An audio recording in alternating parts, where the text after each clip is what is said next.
morning, everyone. I'm Ann Cuppinger from the Community Technical Assistance Center, and I just want to welcome folks who have joined, and I see a lot of people signing in. So we have the next installment in our series on the art of supervision, best practices in youth peer advocate supervision, and this is part two of, well, the whole thing has many parts, but we did 2 sessions on best practices in supervision, and this is the second one of those. So I'm going to just let everybody, I'm going to keep going even though people are still signing in, because we've got a little bit less time today. This webinar is 1 hour and 15 minutes, and I want to keep us moving so we have plenty of time to hear your questions and comments. So if you could chat in your name, your agency name, where you're located in New York. If anybody's from Buffalo, we send you a little extra love and hope you have a good snow shovel. And also let us know what your role is. Are you a youth peer advocate? Are you a supervisor who is not a youth peer advocate, but who either has hired youth peer advocates or is thinking about it? Or whatever, just an interested person. Last week, we had someone who was thinking about becoming a youth peer advocate, and I was just so happy that they were on. Then they can learn about what they can hopefully expect from their supervisor. So chat that in. While you're doing that, I just want to tell you that the slides and a recording of today's webinar will be available on the CTAC website within a couple of days, and you'll get an email as an attendee letting you know that the slides have been posted. So you don't have to take notes. Eventually, you can download those slides. All right. So this slide, which these links will be live when you get the slides, all connect to all of the recordings and slides from the past webinars. So you'll have access to all of those.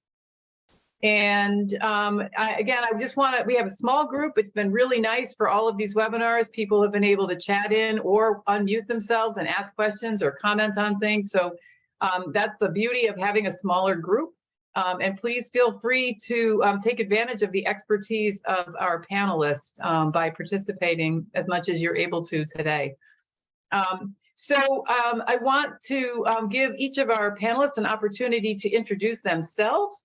And we just have, I mean, really, this is like a brain trust here. We've got a lot of really wonderful experts who have, taken the time to share their knowledge and expertise and perspective on this webinar series, and I'm going to just let them introduce themselves, and I'll start with Edie. Hi, welcome everybody. It's great to see you. I see we still have people filtering in. This is I have number 5 in our webinar series. It's been fun to do. So my name is Edie Schwartz, and I've been in the behavioral health field for many years. Currently, I am a consultant doing a number of training and technical assistance and executive coaching, and it's been a joy to do this with the wonderful team that we have here. So I'll turn it over to Tiara.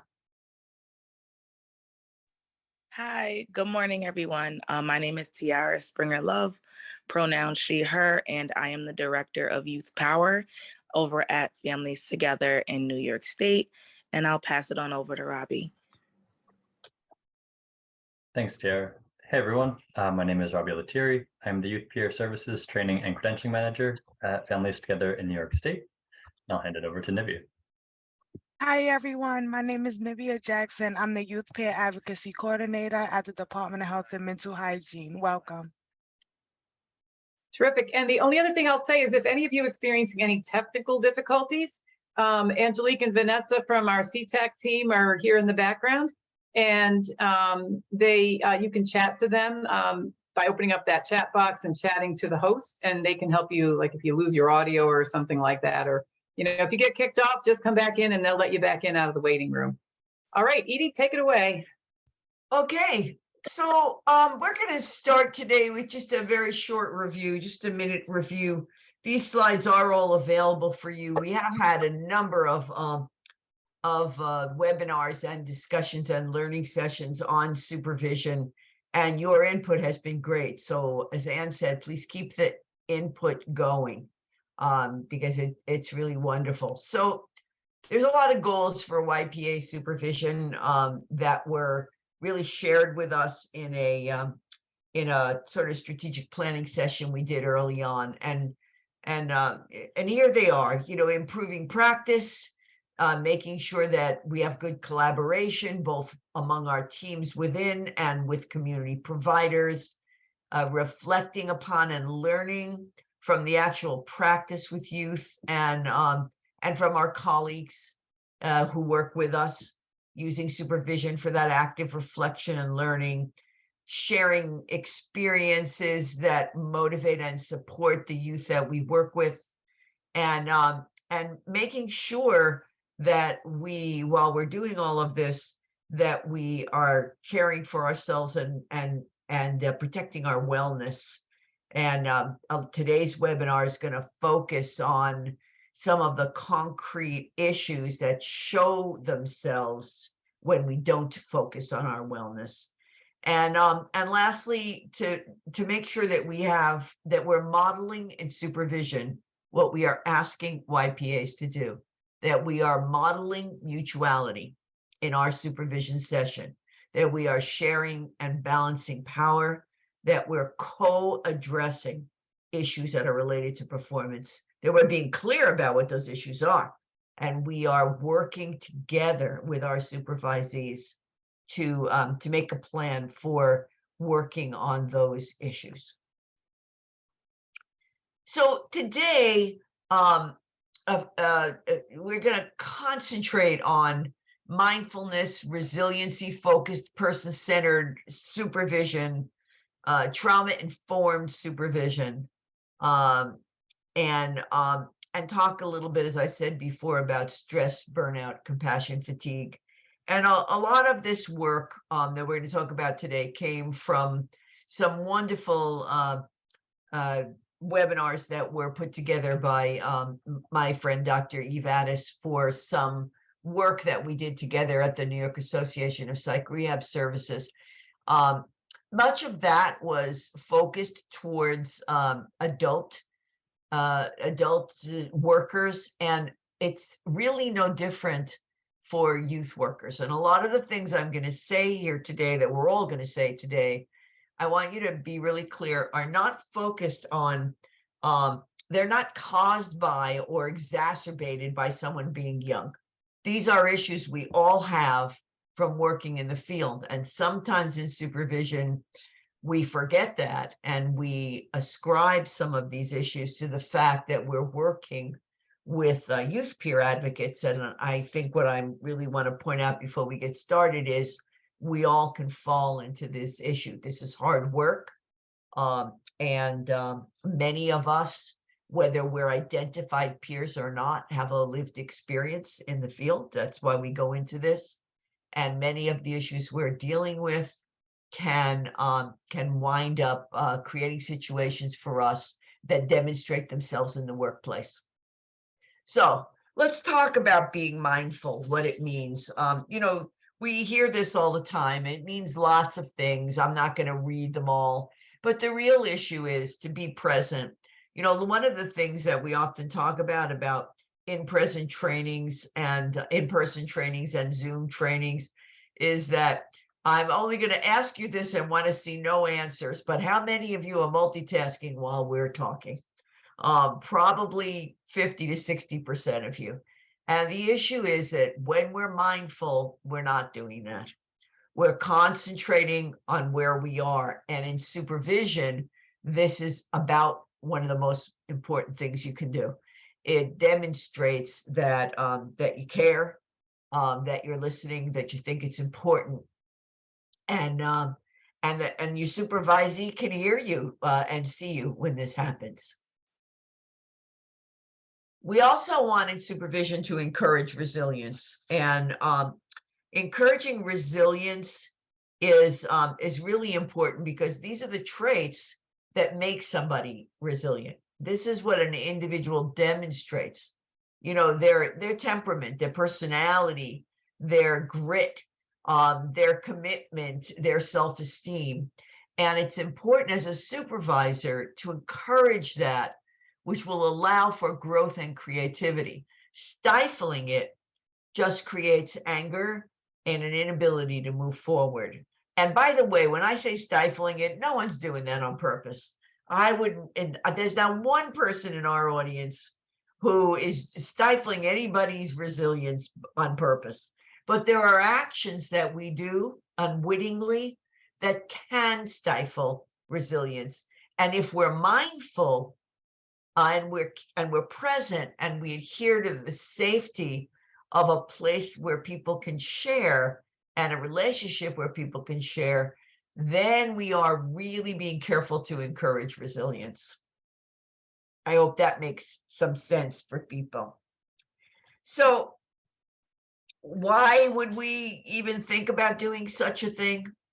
And again, those of you who've been to our other webinars know that it's important to us that you understand not just what the research tells us, but why we should bother to care about this. And the reason is that it improves the work that comes out of your division. The worker, your supervisee, can do a better job. It increases the quality of their services. It creates a community of hope, which really then increases the quality of services. It makes for more satisfaction and success in the work of the YPA, again, which increases the quality of services. So all of these reasons help us to know that being mindful and resilient in our supervision is going to get you to the brass ring a whole lot quicker.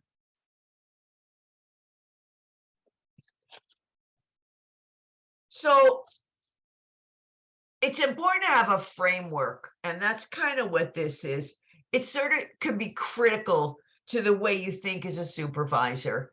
And I missed a little formatting typo, so I'm sorry. It says learn and understand with a D on the third line. We'll fix that before we post it. But it's important that you look, listen, and learn. Observe what people are doing day to day. You want to refer to real performance the same way that we're being careful to show you how you could possibly demonstrate some of the things we're talking about. You want to do the same. Giving somebody some overriding thing like, you're not really good at engagement. That doesn't really help them learn how to be better at engagement. But saying, let's take that meeting you had with John. Let's look at how that went. And then let's see. And he left, he stormed away, and you couldn't reach him. Let's brainstorm together any ways we could have done that differently, that maybe he would have stayed. Maybe he wouldn't have, but let's brainstorm that. But you can't do it if you don't see what they're doing. And those are things like shadowing and going with someone or really asking them to describe it. So you want to observe what's going on. You want to try to really understand who that person sitting in that room with you is. What are their values, their vision, their mission? What challenges them? What rewards them? What do they love to do? Because, people, whether they're youth we work with or YPAs we supervise, or anyone we supervise or work with, those folks, all of us, work much faster and harder towards a goal that's important to us. So figure out who it is who's sitting in the room with you. Then be open to sharing not only your feelings and reactions with them, but their feelings and reactions with you. We talked about that a little at our last session about giving feedback and getting them. And make sure you're always thinking about self-care, because we know how incredibly important that is. So again, if you want to be mindful and recovery oriented and resilience building, here are some real questions you can ask in your supervision. Hi, Anne. We're going to talk a little. It's really nice to meet you. What is it you're really looking for in this job? What are the kinds of things that really matter to you? And then, Nivea, talk about what happened last time when your last job. What really worked for you? What did you just love doing? What was challenging? What did you try when things didn't work out before? We just saw that we couldn't reach John, how many, what are the methods you've used so far? And what new things could be tried? So these are the kinds of things, again, they're pretty simple and you probably do most of them. But if you don't, or you don't use them in certain situations, try them. They work really well. Asking somebody what the issue is really helps you to know. Guessing is what most of us do. I can't tell you how many times in my coaching sessions people will say, well, I think that they mean this, and I think that they thought that. And I'm like, well, why don't you just ask them? And it's, for some reason, it's not something we tend to do. And I'm saying, be simple, be to the point, and ask. I want to add to that, Edie, if we go back to the last slide real quick. So another thing that I've found to be effective is also asking a youth peer advocate, what is your vision for the program? And sometimes that question confuses them because they think they're just supposed to be here to build my vision as the director. And it's like, no, like we can incorporate and also see how well your vision can fit into this vision. So then when something does go off course, my next question is, in supervision, what happened yesterday, did that support the vision that we both agreed on? And does that help build the program or who you want to define yourself as a young professional? If it does, let's do more of it. If it does not, what can we do to change that to build on what you've already stated you want in this position and how you want to be seen as a youth peer advocate, right? So not just, like you said, badgering them about something that went wrong or what support looks like for them, but saying, what does support look like for you without saying those words? So making them not feel as though as a supervisee, I'm in some sort of like reprimanding session, or I'm in therapy. Like we're just having a basic conversation. And as my job as your supervisor is to help build you up. So how am I doing that? But also utilizing that youth peer advocate's vision as kind of like the driving force. Yeah, that's great. Great points, Tiara. I think that, here's the other thing about this. I know you all know this. We are not thinking that this is brand new material. But when we're faced with an actual supervision session and the work is piling up and everybody is busy and people are knocking on the door and we kind of forget to go back, which is why I've often said, create that safe space, be in a place where, be mindful, be present, because you can't do the kinds of things Tiara just brought up if you're not mindful and you're not present and there's a lot of tumult around you. And so set the stage for yourself. Be good to yourself in your supervision. Make sure that you have an area that allows you to be able to do these kinds of things. So, we're doing sort of a quick dance through a lot of very important issues. We could have a full webinar and learning session on each one of these. But we're going to just touch on them kind of, as you see, a little bit more quickly than probably we should, to at least make us all mindful of it. So we're going to talk about trauma-informed. So the elements of a trauma-informed supervisory environment, and in trauma-informed, you want to be aware that there's environment and relationship and language, not just one thing. And all of those things together are very important to make sure that we're assisting people to work through any events they're dealing with that might be touching on something that's difficult for them. So again, I can't say enough about a private space that's free of distraction and comfortable. Make sure, and these things we've touched on before, don't cancel your supervisions, be consistent. When I do my coaching, which is not supervision, I schedule it, twice a month. And if we have to change it, we change it. But it's scheduled, it's on the calendar. Make sure you schedule your weekly supervisions. And then if you need to change them, do. Be clear, be with your expectations, communicate clearly, make sure that you feel safe and the supervisee feels safe, and be strength-based and show hope, demonstrate hope embedded in everything that you do.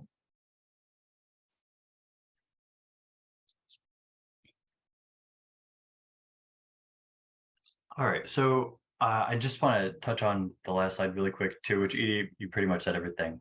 But safety is so important to create a trauma-informed supervisory environment. You know, we don't want to police YPAs, and we also shouldn't have to. And you should not be policing YPAs. Something that makes a positive supervisor is when you have a relationship where the YPAs aren't afraid of you, but instead are excited and feel comfortable approaching you and talking to you. If they have something that happened, they shouldn't be afraid to say, oh no, this happened, I'm not gonna be able to talk to my supervisor about this. Instead, they should feel like, oh, I can go to my supervisor and get some positive feedback and really bounce some ideas off of them. So it's also really crucial that, you know, you're patient with YPAs. So we know that missteps are going to happen. And so I think it's just really important that we're willing to teach them rather than reprimand them. And now going on to how to foster a trauma-informed relationship. So how do we do that, right? The first thing that I think is the most important is self-disclosing. It's really modeling that trauma-informed behavior. One, so that the YPA will know how to, you know, maybe mirror that relationship with the youth that they are supporting, but also so that they feel supported in your supervisory relationship. So self-disclose about times from your past when you were starting out as a YPA. Maybe share about some of your own challenges in the workforce or in life in general. You know, be a person. It's not like you have to be this perfect, you know, figure that, you know, models everything to the T and has no mistakes and never did anything wrong. Show that you're human, show that you're approachable, and that you too have struggled in the past. Looking at a trauma-informed approach in general is understanding that we all have experienced a trauma at one time or another in our own lives, and that we are all healing from something.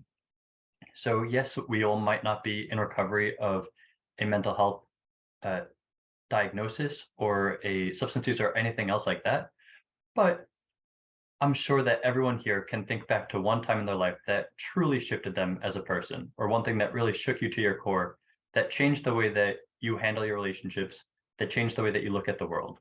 And there are probably days when you might feel better than others because of that instance, or when that time or that thing might surface again in your mind. So I think it's just really important that we are open to talking about that. And not, again, it's not like we're having a therapy session, but it's just modeling this positive behavior and this, quote, trauma-informed behavior. As Tiara mentioned, feedback is so crucial to supervisory relationships. Again, this isn't a one-sided relationship. There are two people involved, and there are two experts involved. So you being the supervisor are an expert, and the YPA is also an expert in their lived expertise and in the young people that they are supporting. But they can also gain a lot of knowledge from you as a supervisor if you have a positive relationship with them. If not, they're probably not going to get too much out of your relationship. So I think it's really important that we encourage feedback, that we're open to hearing what they have to say, and that we're approachable and we're personable. All right, if we can go on to that next slide, please. All right, so just a quick glance at some trauma-informed questions that we can ask our young people. You know, looking at the challenge and asking them how they're doing or how they're feeling about something, how they're dealing with it. How are you managing your stress? What can I do to ease some of that stress? Is there anything we can do at work to make your life a little bit easier? Just to ask kind of guided questions that are recovery focused or that are focusing on a positive. And also try not to leave any of your interactions on a negative note, because that just makes it even more challenging for YPAs to come to work the next day and perform well. Whereas if they're like, okay, my supervisor has my back, there might have been a little bump in our relationship or a little bump in my work environment, but I know that I'm on the right path and that I can succeed and excel in the future. So just try and be genuine, try and be authentic, and focus on solutions rather than deficits. And hand it back over to you, Edie. Okay, thanks, Robbie. So, we all get, as Robbie said, we all get stressed. We've all had trauma in our life. So how do we begin to manage reactions to stress? There's a few ways. And again, I'm repeating myself, but it's actually simpler than it appears. We do it by being aware and being mindful and listening. And so what we want to do is kind of help the YPA to identify whatever triggers might interfere with job performance. In one of our webinars, people really chatted about and talked about, I don't want to be a therapist.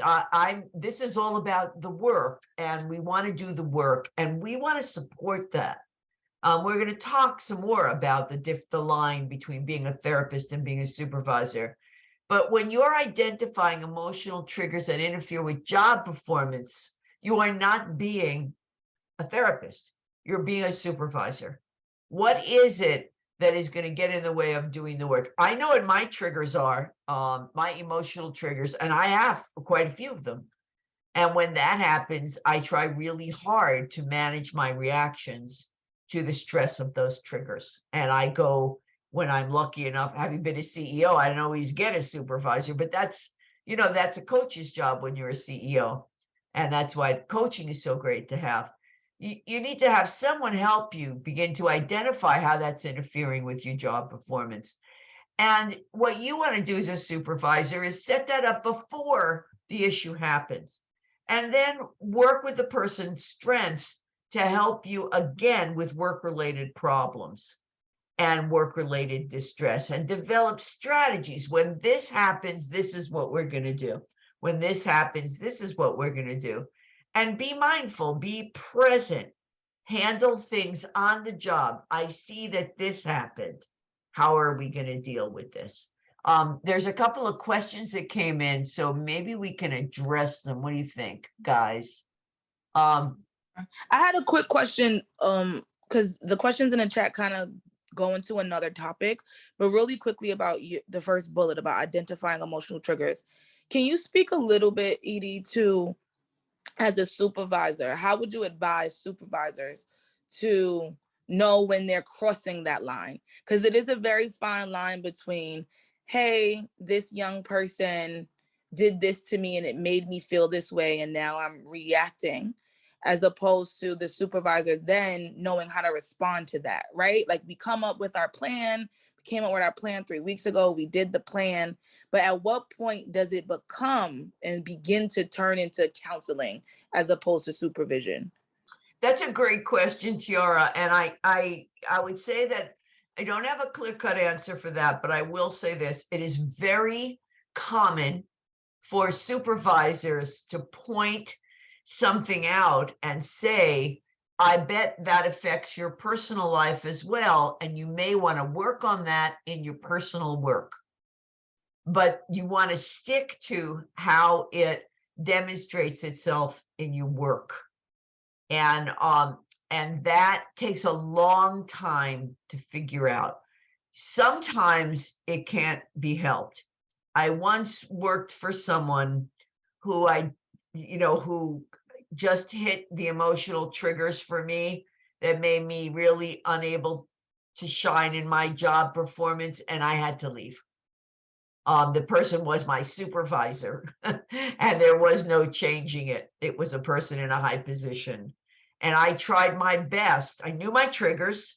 I tried my best to get around them, but I couldn't. But as a supervisor, you don't want to cross that line, and you want to suggest that the person then deal with that elsewhere. Doesn't quite answer your full question, but it is it's a really good thing to think about. Nivea, did you want to say something? I said just come on. No, I was shaking my head because I was agreeing with what you're saying. Yeah. So how do you deal with a YPA who is not open to communicate and projects hostility? I think that's a really good question. How do you deal with any supervisee anywhere who is not open to communicate? That's the work. The goal there really is to open the lines of communication. And I would begin with simple questions, things like, I see that you're not really willing to talk too much to me about the things that are happening. Is there anything I can do differently that would make the situation better for you to be able to do that? What kind of situation, what kind of environment? Is it the environment? Is it the relationship? Is there something that I can do to gain your trust? You can't really change somebody else's behavior. You can only change your own behavior. So if someone is acting uncommunicative or hostile, you can then say, I could try to make some changes to help you to be more comfortable communicating with me. You can also say, that hostility doesn't help any. It makes me nervous. And then I'm not really open to hearing you. You could be a human being. Remember, Robbie said, be a human being. So, if somebody is openly hostile and that makes you nervous or it makes you angry, you can say, do me a favor. Is there a way that we can do something? Is there a behavior I can do that we can mitigate this? Because when you do that, it just makes me angry. Then I shut down. You can be human and have those kinds of issues. That's Can a great I add question. to that, Edie? Yeah, I just wanted to say it's a great question because it doesn't have a simple answer. It's a process. Yes, Nivea. That was Tiara. Tiara. What I want to add is we don't deal with people, right? Like we work with people, right? And no one, in my experience, has come into a job, especially as a young professional in a YPA, just as hostile, right? Like, did something happen, right? Like to Edie's point, like it's not just a clear-cut answer, right? So like, did something happen? Did something lead to this behavior? Did something happen where they felt like they couldn't communicate, or a platform was not even created when they came in, right? So even if they were given their job, they were thrown into their job and told to sink or swim, but now we're expecting them to come to us with all their issues and concerns. Their job started off on a point where they were not trustful, right? So even just thinking about what are the prerequisites and how are we setting up the stage? And then back to Edie's point, like I've had staff that are just downright rude, right? Because it's a defense mechanism. This is how they've learned to guard themselves, right? So we talked a bit about being trauma informed and providing trauma informed supervision.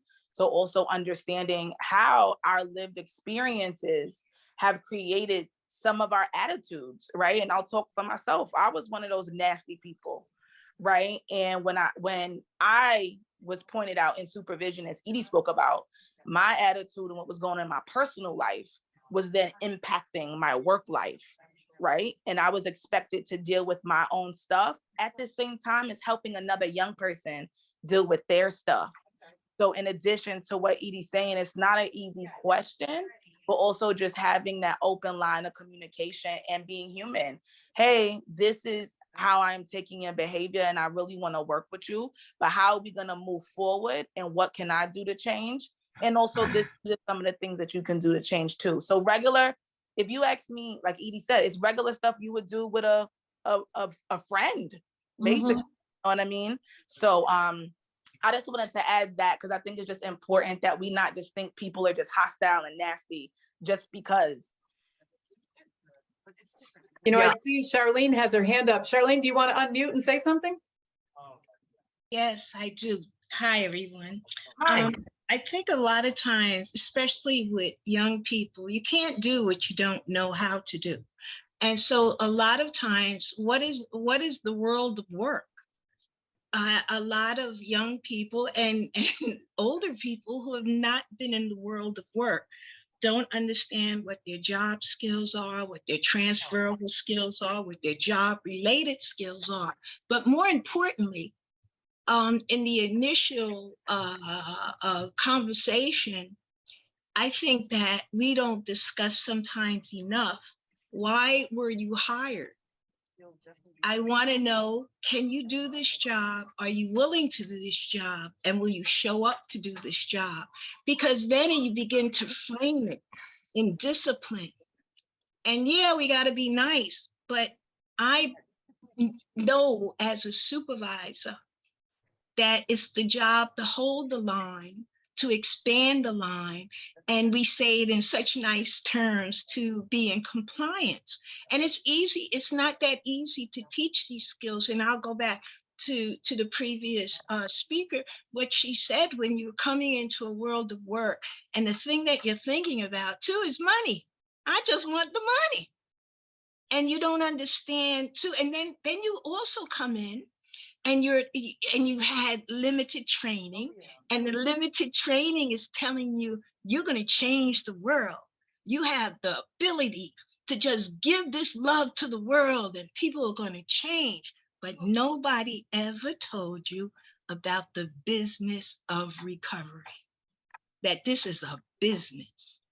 And so if you don't know the rules to the game, you sometimes are set up to fail the game. And thank you for allowing me that moment.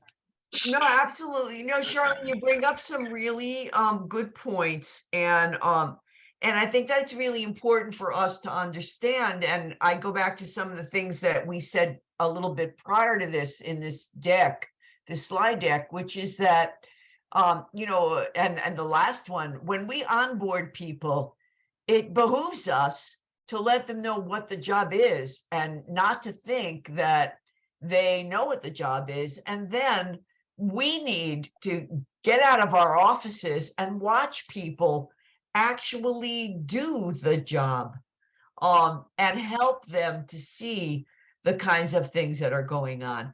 When we do work with youth or with any of the people who we work with in the field, it's almost not important what we say. It's important what they hear. And as a supervisor, it's exactly the same. So we need to let people know what the rules are, what the parameters are. But if they can't hear us, we need to say it in a way they can and figure out why not.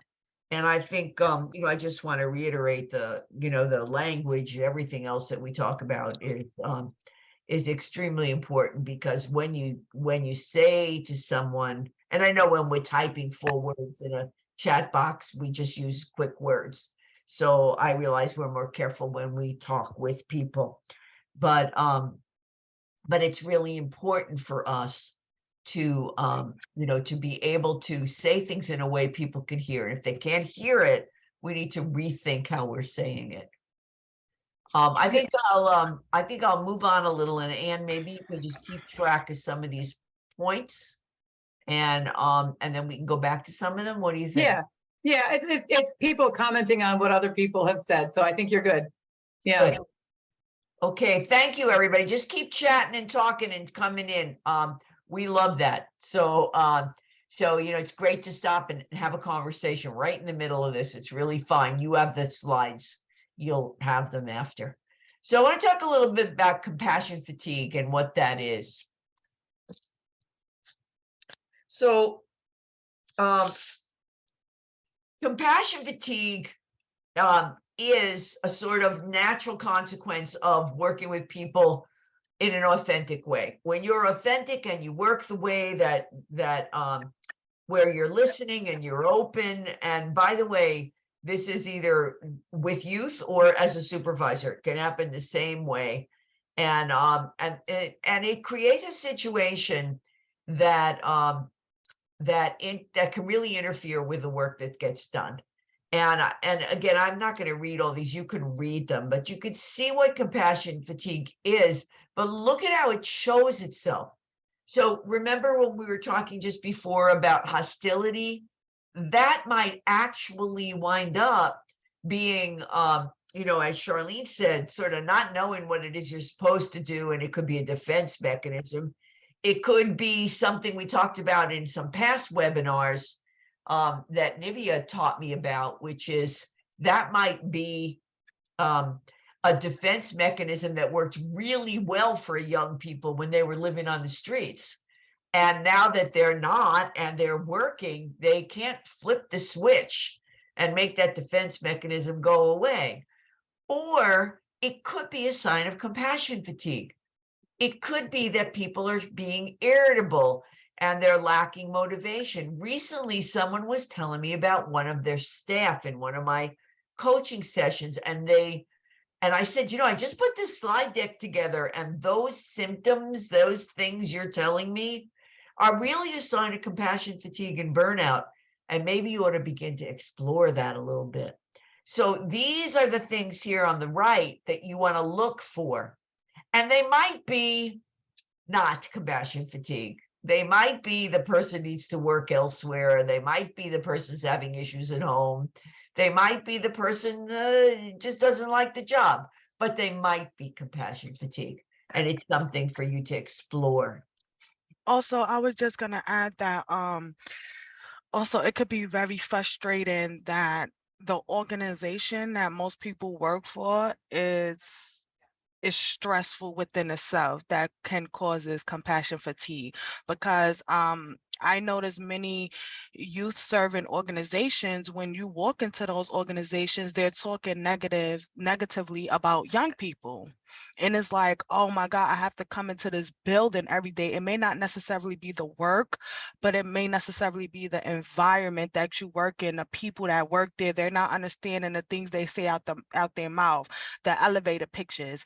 I'm coming in for an appointment, I hear someone in the elevator like, oh, why are these kids here? Or, oh, they so loud. And it's like, you serve young people. How could you talk like that within a building? So that can also play a big role of just your organization not understanding or wanting to invest in you can cause you fatigue, not necessarily the work that you do. Yeah, absolutely. And, we like to talk recovery. We like to talk resilience. We like to be really positive about everything. And in general, we are. In general, we see all the good things that come out of what we do. People they probably do the same to you, have often said to me, I don't know how you do that work over and over again. It's so sad. It's not sad, because I don't see that. I see all the ways that people overcome tremendous challenges and laugh and joke and go back to school and fall in love and have children and have a good life. I do see that, but there's also this, and I'm not blind to it. So when I say things like, be resilient, think about recovery, I'm not saying, close your eyes to the fact that think of a traditional clinical therapist. They could sit there and see 10 people in a day, and those could be 10 heartbreaking stories. It's got to go somewhere, and those 10 people will be okay eventually, but on that particular day, they weren't, and it takes its toll. So we're gonna, talk a little bit about what to do about that.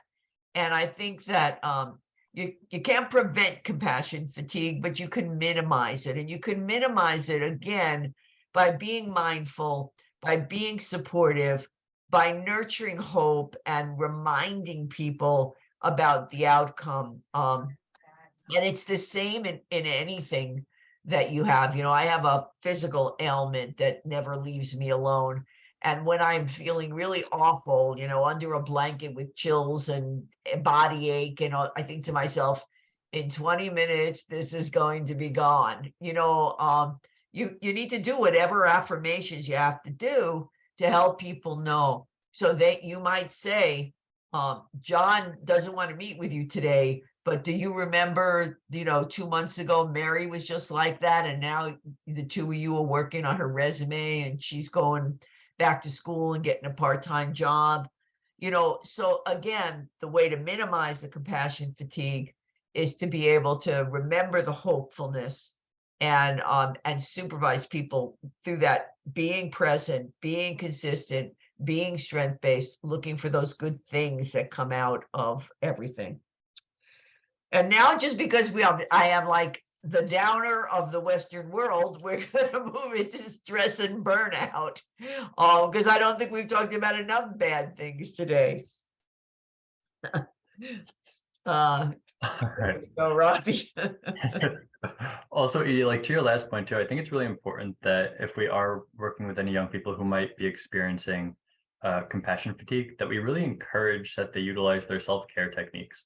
You know, what makes them feel like a human, what makes them feel alive, what can take them out of feeling like a victim or, you know, feeling depleted and feeling that, you know, overall fatigue and heaviness, and can make them feel light again.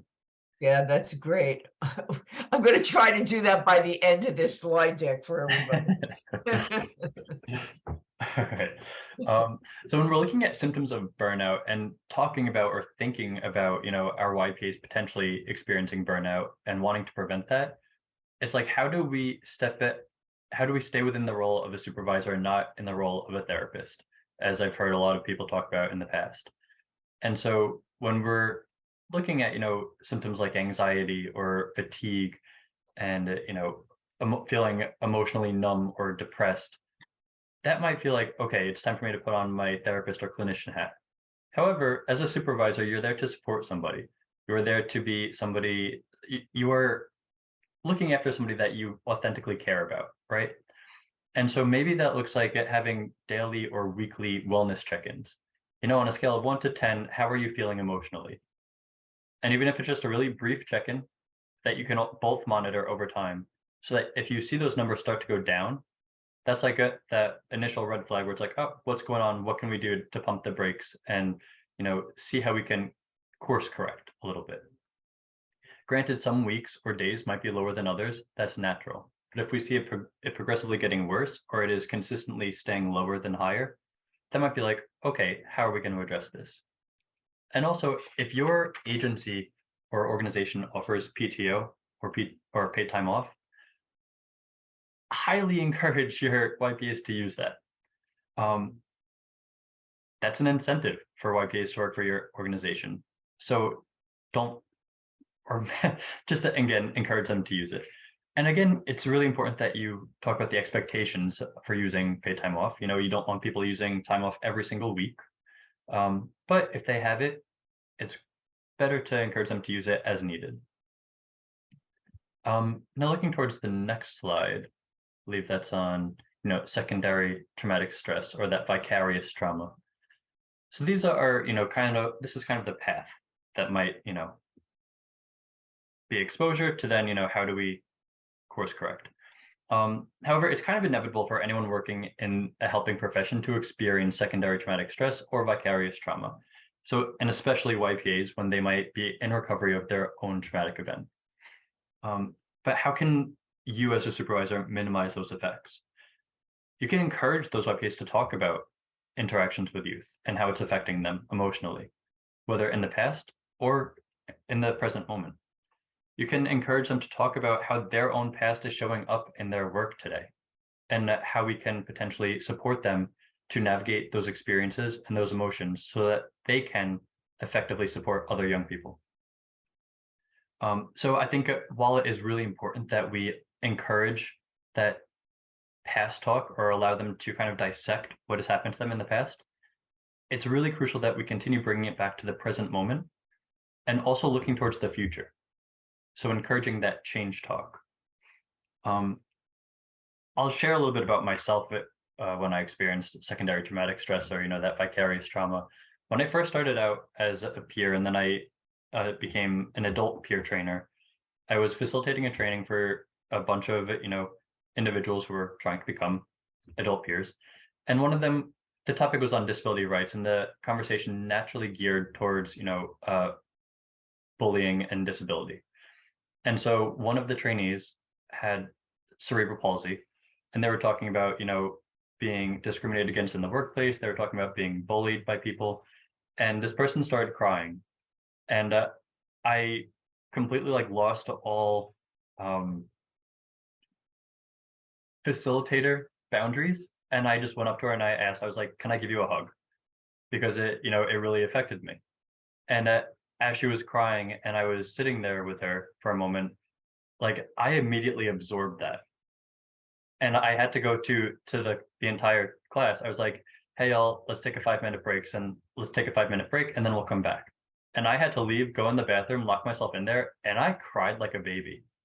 And that was like the first time that I realized that it happened like instantaneously rather than over time. Mm. And it really affected me. But what I was able to do in that time was realize, okay, I can either sulk and feel sorry for myself and for this person that I'm supporting, or I can go back in there and I can continue to hold space for people to process, to heal, and to grow from these traumas, so that they can then in the future support other people who might be experiencing these same things in the way that I was.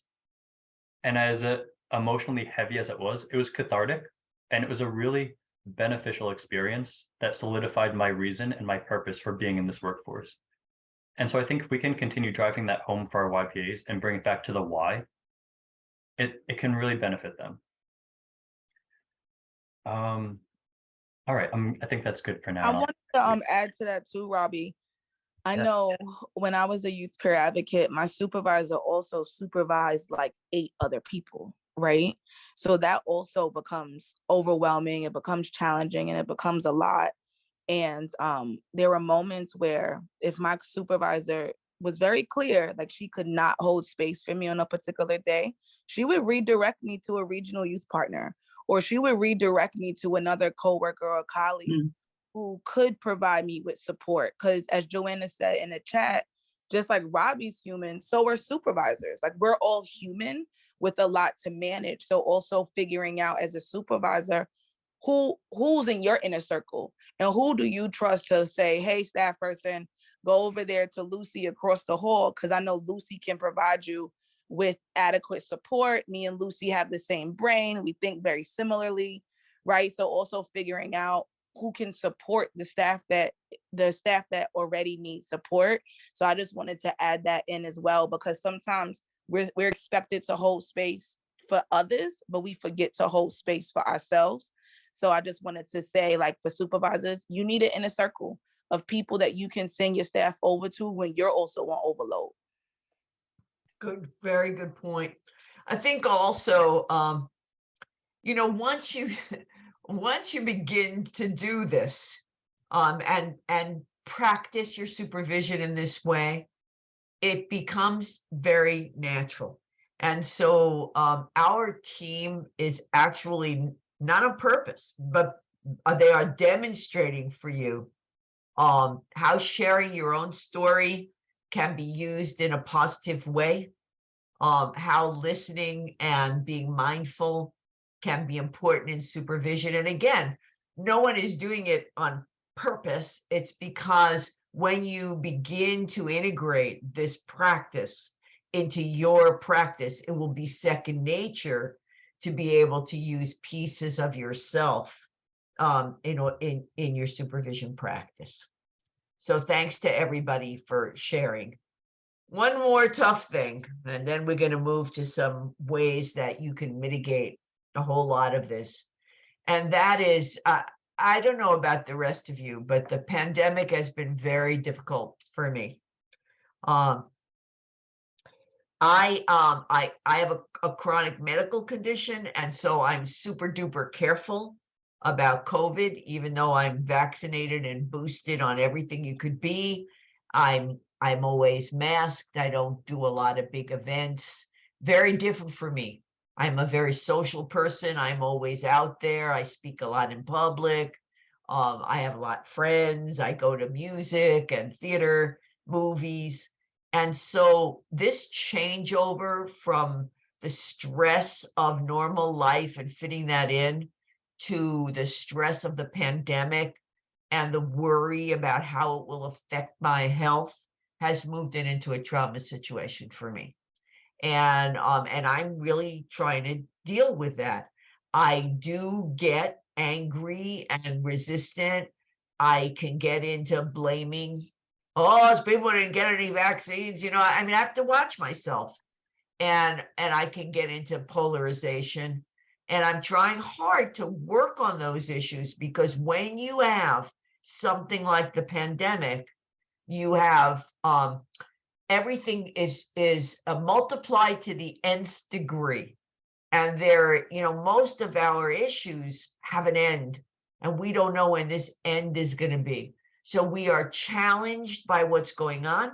We're challenged by the resources we have. We're altered by our view of the world. I thought at this stage of my semi-retirement, I would be traveling all over Europe, and I'm not. And that's disturbing. And so, there are some people who don't think we have a pandemic anymore. That's something as well. And I think that knowing what's going on in the world in general, the polarization of our politics, the destruction of our environment, the strange weather, fires, droughts, hurricanes, and the virus after virus that keeps coming out is scary to people. And I'm not saying you should turn your supervision into a session around that. What I'm saying is know that we are in a time right now when stress can be turned to trauma very easily. And just be aware, be open, be honest, be authentic, talk about it. And supervision is key to being able to deal with this.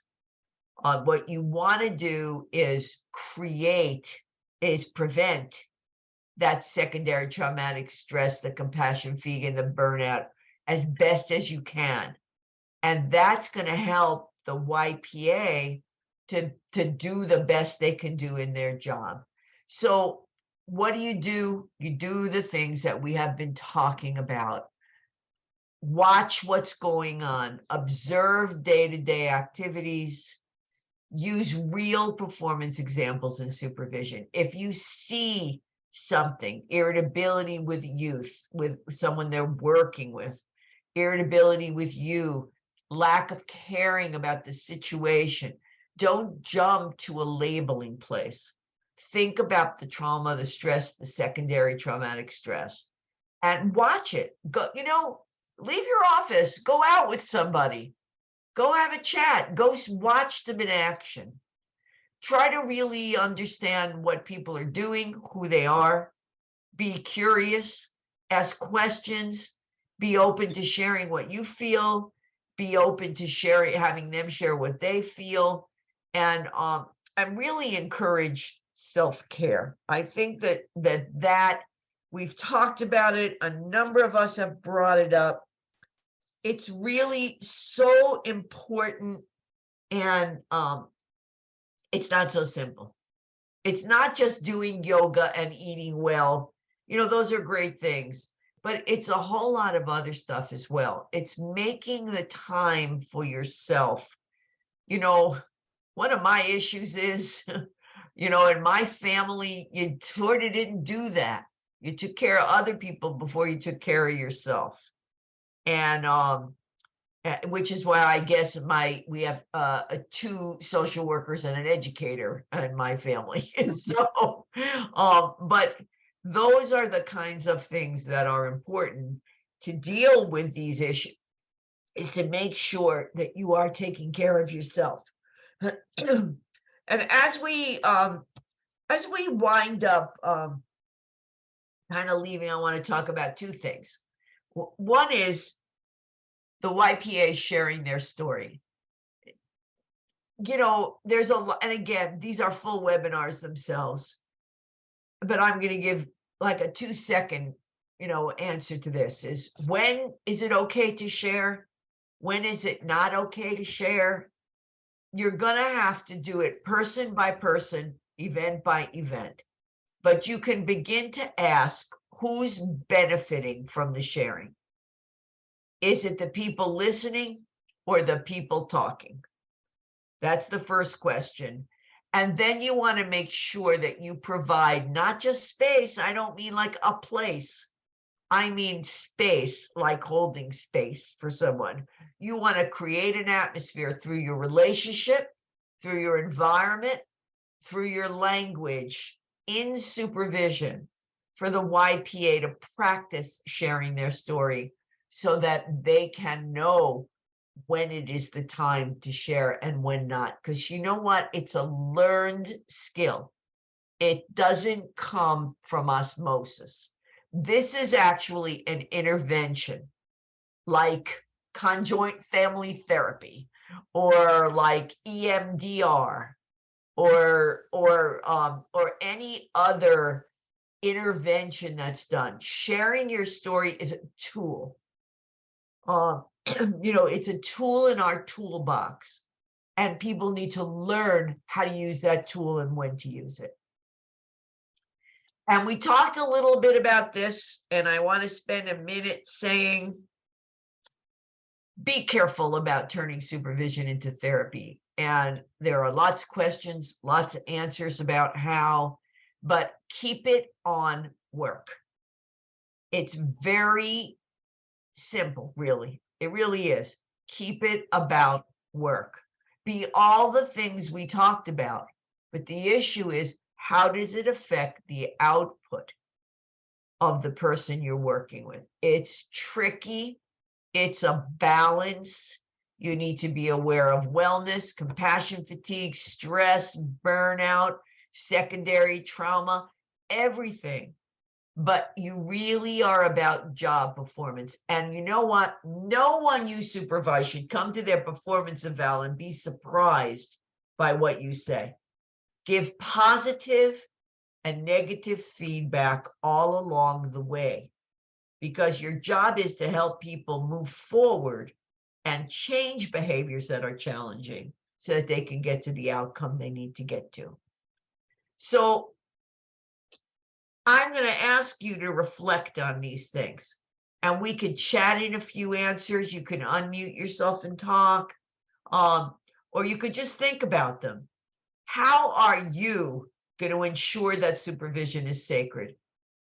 And what barriers in your particular organization foresee this? And you may not want to share this on this recorded webinar, but you might be able to share how you're going to ensure that supervision is kept sacred. And how are you going to ensure that you get the supervision you need to be a great supervisor? Now, I'm going to tell you on that last one, I'm going to give you a little hint. Our 6th webinar, which is in early December, is on that topic. How you get what you need to be a good supervisor. But let's chat in just for a minute or two. How will you ensure that supervision is kept sacred? What do you think? Chat it in, unmute yourself. Any of our panelists? I know for me, it's scheduling it. Scheduling it and trying my best not to cancel it. And if I have to cancel, I rearrange it. That's how I keep it sacred. And when I'm doing it, I am not doing 100 other things. My phone is unplugged. My telephone is muted, and I am present. That's one of the things I do. What do you guys do to ensure that supervision is kept sacred?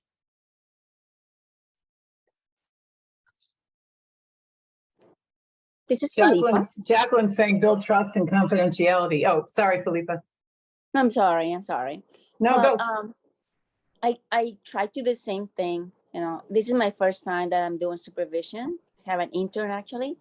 And I see how important it is for me and her to maintain that special moment or time for supervision.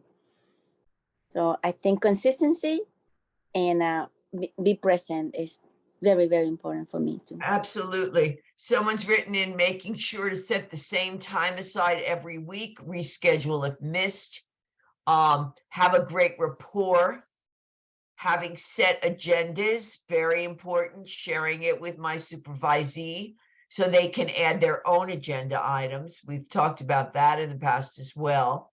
Having mutuality, building trust and confidentiality. Anything else? Anyone else want to say a word or two? This is Charlene. We had to remove the word supervision and call it case discussion, because the supervision, it just the power dynamic in meetings, with team meetings, we found out we talked about the word supervision, and we found out that people were identifying supervision with the principal's office, the dean, and supervision meant that they were there not for critical discussion or assessment. They were there to be yelled at, and it was not supposed to be an easy process. So what we did, and I work for a I'm a part of a wonderful forward-thinking organization. So we have the team meetings. I'm gonna have to get off because we're getting ready to make an announcement. 1 second. So we'll come back. So Okay. yeah, language is important, if that's Okay. what you have to do. Okay, so that announcement's over. So anyway, so it's very forward thinking. So we have team meeting and we go out to dinners. But when it comes to case discussion, that's business, and it's always been that way, and it's equal discussion. So we do, and it's more about the case and how do you move it forward. But we really don't do too much discussion on of anything other than how you can move this case forward and how can you apply the skills that you've been taught to the caseload in supervision, because we have so much other time for other things, and and as a supervisor, role modeling. But we don't even talk that level thing. We're a team, we're a group, we're fellows together. And then the other thing that we found out too with some of our advocates, that they can't describe who they are. So they're not secure in who they are. So it's very hard if you're not secure in who you are and your vision to transfer self-efficacy to someone else. So that's why we're finding in in work discussion, let's just stick to methods to move this forward. And then in team meetings, dinners, we even go out for nails and all of that stuff, just because we're a supportive team. Charlotte, So if I that think works we're for you, putting forth with core services, new best practices. yeah, I think if that works for you, you need to do what works for you. But I would heartily recommend that you also include those things that you do elsewhere as part of that supervisory process. And maybe then the folks wouldn't be so afraid of the word supervision, because it really, you're going to get to moving the work forward more easily if you can begin to address these other issues. So it's just a suggestion, but it sounds like you've done what's good for you, and I think that's most important. A way that I keep supervision secret, which is like really important to me, I tend to get distracted, right? I'll be honest, right? With the multitasking. So even for me to just sit down and just be fully present, and then also being able to show I'm paying attention, whether that's bringing up something you shared with me a month ago, right? And like reiterating something. So for me, that's how I try to keep it sacred and show the staff that I value our time that we spend together. It's not just about you being a number or your caseload, right? So that's how I try to do it. And that's great. I'm not the best at the consistency piece, though. I'm working on the consistency part. We're all a work in progress, and I hope you all believe you're all a work in progress, because we all are. That's great, Tiara. Thank you. I think another way is to really know who you're working with, because we have to remember that supervisors have someone that they have to report to also. And if that person that they're reporting to don't understand peers' lived experience and things that peers go through that may hinder them for being successful in a role, the suggestions that they may give you to handle your supervisee may not be right. And at that point is a superpower dynamic. So many supervisors feel obligated to handle the situation the way their supervisor seeing it, when in reality they don't even understand the services. So now it's hindering your relationship with your supervisee, and it's moving y'all backwards instead of forward. So I really think knowing how you articulate what's going on within your supervision with your supervisor is extremely important. Maybe, you know, if they don't understand, it's best to withhold some information and speak with someone who do understand and bring your own suggestions instead of letting your supervisor dictate how that situation go. Great ideas, Nivea. I'm going to, we only have 5 minutes, and I'm going to turn it back over to Anne.